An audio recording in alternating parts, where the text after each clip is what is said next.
Hey guys, welcome to the Liberal Hive Mind, a channel solely focused on exposing the abundant hypocrisy of the left. You know, the left told us for decades that it was all about tolerance. When it came to the issue of gay acceptance, it was about basic human decency and just having equal rights and a general sense of acceptance, live and let live. Well, and you pretty much get where I'm going with this. In typical left-wing political fashion, the moment they got a taste of that power, that cultural grip, well, suddenly it went from live and let live, it went from tolerance to forced celebration, and then on top of it, a month-long cultural takeover. It went too far, just as many people said it would, and now after years of this woke overload, well, it seems like the tide is turning, folks. People are noticing something quite interesting at the start of June. All of a sudden, all these massive corporations that a couple of years ago would be dressed in a rainbow costume, well, this year, something seems a little bit different. Yeah, the cultural pendulum is shifting exactly as I've been saying. Let me show you guys what's going on, and then of course let's have a conversation. We got some stuff to get into, so let's roll the tape. Alright folks, so it all started with this clip right over here. We got the White House announcing that they're basically doing no special announcements or events for Pride Month this year. Does the president have any plans on making a proclamation, or is it just going to be June this year?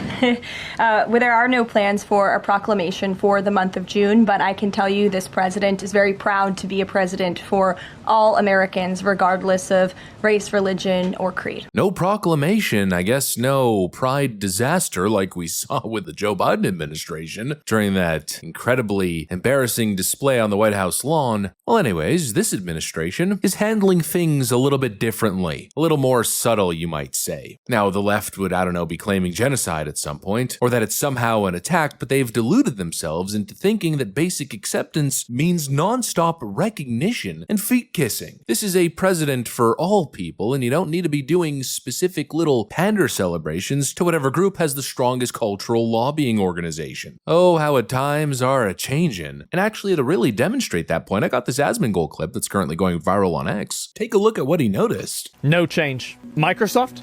No change. Xbox? No change. Disney? No change. Target? No change. Starbucks?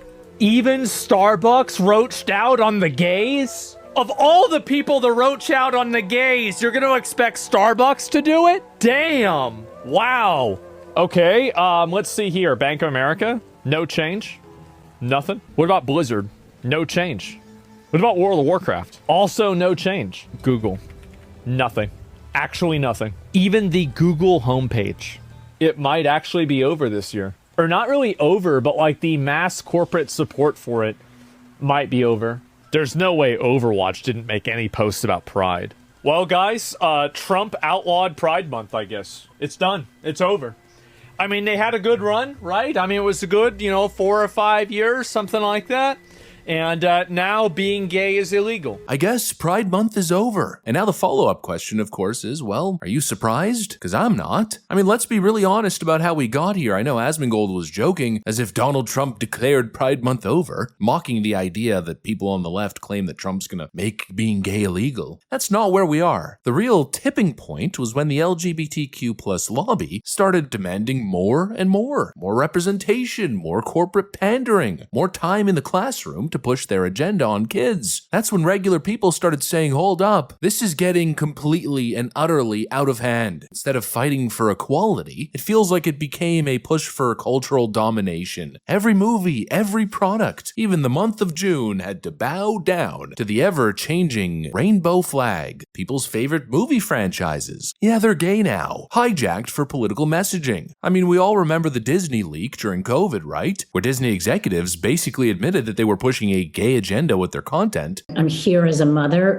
of 2 queer children, actually, 1 transgender child and 1 pansexual child. I feel a responsibility to speak, not just for myself, but for them. We've provided training for all of our cast members in relationship to that. So now they know it's hello everyone or hello friends. We are in the process of changing over those. We no longer say ladies and gentlemen, boys and girls. We say dreamers of all ages. We don't want to just assume because someone might be, in our interpretation, maybe presenting as female, that they may not want to be called princess. All of our gender nonconforming characters are in the background. You can't see if someone is trans. There's not one way to look trans. And so kind of the only way to have these like canonical trans characters, canonical asexual characters, canonical bisexual characters is to give them stories where they can like be their whole selves. Our leadership over there has been so welcoming to like my like not at all secret gay agenda. And like they are turning it around. They're going hard. Let's have these two characters kiss. Let's in the background. Like I was just wherever I could, just basically adding queerness to like, I just was like, no one would stop me. And Yeah, I think that right over there was one of those pivotal moments. We're talking about an attempt to capture every square inch of public consciousness to force everybody to align, everybody to celebrate. And let's just face it, not everyone wants to sign up for a month-long marketing campaign just to celebrate some people's alternative lifestyle choices. Acceptance is one thing, basic acceptance, basic rights. You're not going to find much argument for me, but an entire month dedicated to alternative adult lifestyles, some of which that are very extreme and clearly shouldn't be playing out in public in front of children. You want a month to celebrate that, the first month of summer. It's too much, frankly, and it was never an organic grassroots, groundswell movement. It was a corporate and political pandering scheme. It's not like the people ever voted to give gay people the entire month of June. I'm all for people living their lives, but there's a difference between living your life and demanding that everybody else drop what they're doing and throw you a damn parade. This idea that we must celebrate, that there's no room for debate here, that any hesitation, any counter is automatically bigotry, I think that right there, that's the mentality that people are rejecting. It feels forced, like an ad that you're not allowed to skip, and if you do, well, it triggers something on your social credit score, and now you're no longer allowed to buy Snickers and soda pop at the gas station. Privileges rejected. Well, obviously it's all gone too far, and that's why people are done. That's why the corporations are no longer feeding into it. That's why the DEI programs shut down, even if it's to some people's dismay. Talk to any CEO,